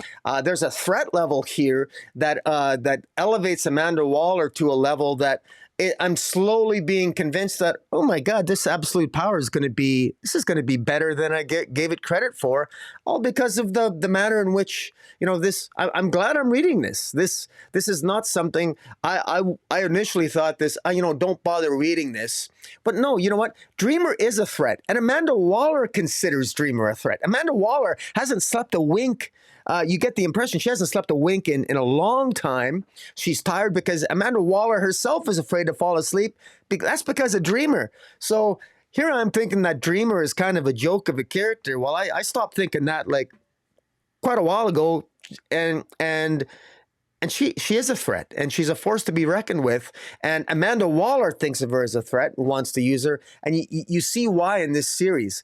Standout characters for me, I really like the Bizarro character. I like how Dreamer has managed to, she's been at odds with the other members of the Suicide Squad, but all members of the squad are forced to do Waller's bidding. And ultimately, the Dreamer is too. I mean, this issue ends. Ultimately, the Dreamer is going to end up having to do Waller's biddings as well. Waller simply has her feet. She's got too many aspects of the DC universe and characters that she's controlling. And in this build up to absolute power, Amanda Waller is solidifying her power base here, and it's only getting more powerful. And at the end of this, that's sort of like the new reality, that whether Dreamer likes it or not, that's how this is gonna end, leading into absolute power. As it ends here, it says the dream is over, but not for long. So the dream might be over, meaning absolute power. Waller's at her crescendo of power, but absolute power is where the stuff's really going to start firing in all cylinders, and the true danger and the true power of Amanda Waller is going to come shining through here. And this series, I credit Nicole Maines for making me feel more excited about absolute power that I wouldn't have been. And Eddie Burrows, part of me wishes he was drawing the main series. I'll be honest. I really love, this is such a traditional, I love his style for any DC comic. I particularly loved his Freedom Fighter series. I just love that. But this I really enjoyed. And all I need to say about this is this shows how unbelievably dark and indifferent and complicated a character Amanda Waller is. On the one hand, she's capable of doing good things. She just frankly chooses most of the time not to. And she's so busy blackmailing everybody, manipulating everybody to serve her own needs. She just doesn't. She thinks she sees the forest, but she doesn't. She's so busy manipulating and burning down all the individual trees by establishing all these relationships. But all her relationships she controls. None of her Amanda Waller's relationships are collaborative. None of them are mutual. It's all by power. She has power and control over everyone. And you can see the seeds of Amanda Waller's eventual downfall, sort of the seeds that are planted here, despite that the dream might be over, as hinted at the end of this issue. It really builds excitement for what will come in absolute power. So what do you think? Yeah, I much like yourself, I've been impressed with what Nicole has given us here. I know she tried her best to give a little redemptive quality to Amanda to make us feel sorry for her, but or maybe relate to her in some way. It's mentioned again here. She lost a kid at some point, and That's why she has it in for superheroes or what have you. But then, unfortunately, Amanda opens her mouth, right? Or Amanda does the things that Amanda does, and then it's like a great big, middle finger to any sort of um, empathy that we might feel for her, right? Like just the fact that she's linked her own heartbeat to Dreamer's parents' heartbeat says it all. Like what a cruel and Yeah. awful thing to do, but it's what you expect from Amanda Waller. In terms of what she says, hey, I want the power to make the world a better place, and in her mind, making the world a better place means getting rid of superheroes. That's a completely separate argument. We can argue whether or not that might be a valid argument or not. In terms of the DC universe, probably not, because you have giant world-ending threats and you need superheroes to contain them. But set that aside and just talk about the whole idea of, hey man, if you want to make an omelet, you got to break some eggs. A lot of the things she says, actually, for the first time, I'd never made this connection before.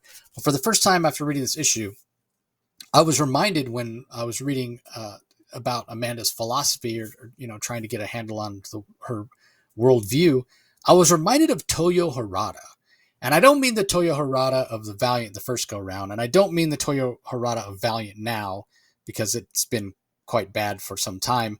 But that sweet spot when it first came back in 2012, when Dinesh Shamdasani was running things, when Warren Simon was the editor, when Joshua Dysart was writing Harbinger. That's the Toyo Harada I'm talking about. A Toyo Harada that I've had Dysart on it, and we've talked for hours on the podcast about whether Toyo is right or wrong, whether Toyo is a hero or not. We've talked long into the night, just him and I hanging out. We've talked at panels. It's come up in panels, and talking about what a great character he molded Toyo Harada into. In that you can completely understand why he does the things that he does. The argument could be made that he is a hero. He's trying to make the world a better place. He's trying to make a utopia. And one of the things that we always come back to on it is, hey, if he is successful in creating, peace on Earth, and he's successful in creating a utopia, and let's say, so 8 billion people get to live in a utopia moving forward, and there's no poverty, and there's no disease, and there's no famine, hunger, none of that, right? Like everything is just, it's the Star Trek, right? Like peace on Earth. And let's say a very small percentage of people have to die in order for that to happen. Let's say 10,000 people have to die in order for 8 billion to have utopia. You'd say, maybe that's a good trade-off, right? Maybe it's a great trade-off. And my argument was always, yeah, it's a great trade-off unless you're one of those 10,000 people that died. And then it's not worth it at all. You don't exist anymore. You're dead. So, again, there is poverty, there's famine, there is disease. People die. It's reality. It's the world that we live in. And I think any loss of life is too high a price to pay to try to achieve some idea of perfection. And that's what Amanda is saying here. And it's what, she's saying, I'm willing for some people to die in order to get where I need to go. And Dreamer's calling around on that, saying, no amount of human life is worth it, especially when they're innocent people, they're bystanders, they don't have anything to do or say in this world you're trying to create, in this plan that you're executing, or what have you. So again, it just shows the out and out evil that Amanda Waller has become. Interesting that DC has taken her on this path. I sort of think they didn't have a choice, letting her do the things that they were doing. It's sort of like the power creep that Batman has experienced, right?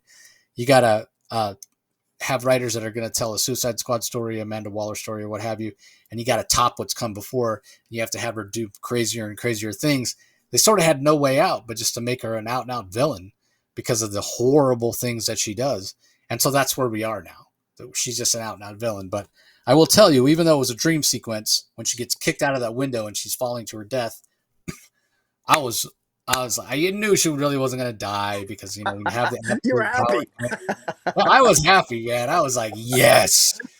Like, I want to see her body hit the pavement. I want her to be dead.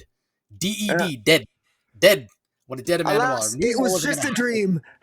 Yeah, it's not going to happen because, first of all, even if it did, they'd just find some way to bring her back. Maybe Brainiac would resurrect her because she is such a big part of Absolute Power. But man, if this is the last scene of Absolute Power, the climactic ending where she does die, and again, it's comics. I have no illusion that she wouldn't be back after a while. But man, if she died and was just like gone for at least a couple years, I'd still count that as a win.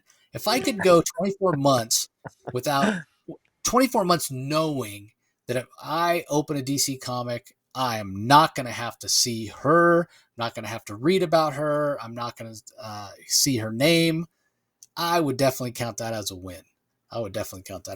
So we'll see how Absolute Power plays out. I'm excited for it, despite the fact, and it's interesting, I had a conversation with somebody, and I think it was a YouTube video that I put out. I think it was the one that you and I did together over on my YouTube channel, when we got all the preview images and what have you, and a bunch of the solicits. And somebody was talking about being excited for Absolute Power because of Amanda Waller. I'm like, I'm excited despite Amanda Waller. They're excited because of Amanda Waller. But what was so interesting about their perspective was that they came, when they started reading DC Comics, they came to it at a time when Amanda Waller was already a bad guy. They just assumed, oh, she's a villain, like the way she acts, the things she does, she's a villain. They never knew the Amanda Waller from 1987 Legends and Suicide Squad starting out, or she was a bit more sympathetic back then and a bit more real. She didn't have the power creep she has now, where she always seems to have blackmail, always seems to know everything. She's just become this plot device. This person didn't have that experience of Amanda Waller. So it ties into what I was saying about with what DC's done with her over the years. They sort of had no out but to take her in this direction that they've taken her to be a villain. So we'll see how it plays out. Again, I have a lot of faith in Mark Waid. Dan Moore's art's going to be fantastic. Mikel Yannin's doing some art on it. I have faith it's going to be fantastic. We've seen some great images and the ideas, these Amazo robots and what have you. It seems like it's going to be a proper DC event, so I am excited for it. But I'd be lying if I didn't say that I really hope we get a Amanda Waller break when it's all said and done. But as far as this series goes, yeah, super impressed with what Nicole Maines was able to do, not just in terms of trying to give some relevance and some relatability to Amanda Waller in terms of emotion and reminding us that she has been through trauma, but also in the characterization. Don't forget the characterization she gave to these other characters. I mean, I sort of don't ever want anybody writing Dreamer but her, because she just fundamentally gets who the character is, and I love the voice she gives Dreamer. But she did a great job with Clock King. She did a great job with Harley. She did a great job with Bizarro. Bizarro. I want to say Deadshot. It's not Deadshot. Amanda's nephew. Deadeye. Deadeye. Yeah, she did a great job with him. So yeah, I'm really impressed. I'd love to see her try her hand at something else, or we said before. I think we said after the first issue of this, put her on Harley Quinn. Love to see what she'd do with Harley. Yeah, I agree. That would be a huge. That's a lot of pressure. That's a huge book, a huge title to put somebody on that doesn't have a lot of comic book writing experience. But I think she's earned it. She's earned a shot anyway. Well, Nicole Maines, I'm sorry, with apologies to Teenie Howard, and I would, I think she's a better writer than Teenie Howard, but by quite a margin. But that's my subjective opinion, obviously. But hey, yeah. Do it. And I agree with you on the art. Eddie Barrows, fantastic. Yeah, Freedom Fighter is one of my favorite things. This is the same art team we had on Task Force Z, which was fantastic. So yeah, big fans of those guys. So anyway, like I said, that does it for the books we're going to talk about in detail. There is one other. Isn't DC Pride this week? Yeah, it's DC Pride Uncovered, which is basically just a bunch of variant covers for DC Pride. DC Pride's been coming out for a few years now. So if you are so inclined, they've had some obviously they've had some variant covers, they've had some ratio covers and what have you. So if you're so inclined, if you want to check that out, it's available as well. So that's out there. There's also the Spanish version of Blue Beetle, which is excuse me, which is out this week as well. So in terms of collections, there's a few of them. There's a Secret Six omnibus. That's the Secret Six by Gail Simone. It collects Villains United 1 through 6, Villain United Infinite Crisis Special, Birds of Prey 104 to 109, Secret Six miniseries 1 through 6, Secret Six ongoing 1 through 16, and then stories from 52 number 28 and Countdown number 22, as well as an intro by Gail Simone and a new cover from Nicola Scott, who did a lot of the art in the books. So if you're so inclined, definitely check that out. We also have Batman Beyond Neo-Gothic hardcover, which collects that whole series from Colin Kelly and Jackson Lansing, which we really enjoyed. The art on that was by Max Dunbar. Art is really good as well. There's also JLA Year One trade paperback, which obviously collects JLA Year One. That's Brian Augustin and Mark Waid handle the art on that, handle the writing on that. The art is actually by Barry Kitson. The art in that is fantastic. And then the final DC collection that's out this week. Hold on, let me get back to where I was. Sorry, lost my place.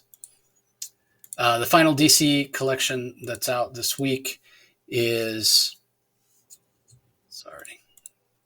Nightwing Volume 3, Battle for Bloodhaven, which is obviously the Tom Taylor run. And this is collecting issues 92 through 96. Bruno Redondo on art. So few collections out this week that have some relevance to current storylines that are going on, and then a few classic things with Secret Six and JLA Year One. So, all right. Well, we know your pick of the week. Give us your thoughts on it. It's Gotham by Gaslight, the Kryptonian Age. Again, just to reiterate, it's just I think this is just it's captured the tone and the feel of the original classic Gotham by Gaslight. I love the characterization, even though Batman doesn't show up much in it. The reality is he doesn't need to. The setting, it's a perfect setting. It introduces us. It hints at a Superman, a new Superman in that era in late 19th century. It even hints at a Green Lantern mythology. We get a great setup with Lady Selina Kyle, with the setting and the culture of late 19th century Gotham. We get hints of we got the Talia al Ghul showing up, Batman showing up, although he does just grunt. The fact is that it works very well. Andy Diggle does a great job. The art's really good, and it's definitely a high recommendation from me. What about yourself? Yeah, I gotta go with Green Lantern. Number 12 we're up to? Number 11 we're up to this week. It wasn't really that hard for me to pick. Much like yourself, 12 issues into the Green Lantern run, and it's everything that I kind of thought it would be from Jeremy Adams. As sad as I was to see him leave the Flash, fact that he moved from one of my favorite DC characters to another, it's just been fantastic. Like I mentioned, a lot of the things that he's pulling in, a lot of what he does, a lot of the way he's telling the story reminds me of my favorite era of Green Lantern. So that's fantastic. While also keeping it fresh and keeping it new. And, you kind of alluded to it when you were talking about it, how Jeremy will fix continuity. If there's continuity glitches or plot holes or whatever's going on in DC, like he's one of us in terms of he doesn't like that. He doesn't like when things don't make sense. He wants to fix it, and I give him a lot of credit for that. So, remember, I'm always reminded of Jeremy Adams how much Heroes in Crisis irritated him.